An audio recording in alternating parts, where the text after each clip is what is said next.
تفاصيل ما حدث في حي التضامن في تونس، جريمة بشعة ومروعة.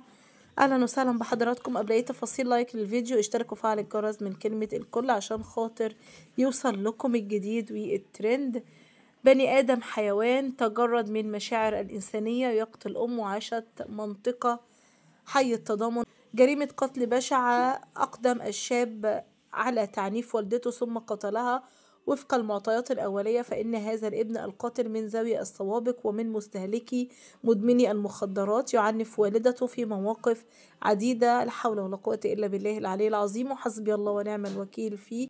وأذنت النيابة العمومية بالمحكمة الابتدائية رفع الجثة لمصالح الطب الشرعي وفتح تحقيق في هذه القضية. الواحد مش عارف يقول ايه بجد على الجريمة البشعة المروعة دي. ربنا يا رب يرحمنا، احنا بقينا في زمن صعب جدا جدا جدا.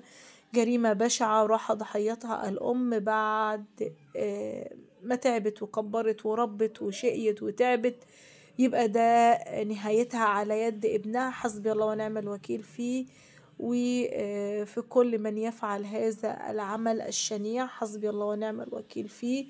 ضحت بحاجات كتير جدا عشان خاطر يكبر كده وعشان خاطر يبقى راجل، لكن للأسف هو مش راجل ولا بني آدم أصلا. حسبي الله ونعم الوكيل فيه. لحد كده بيكون انتهى الفيديو مع حضراتكم، ومع السلامة.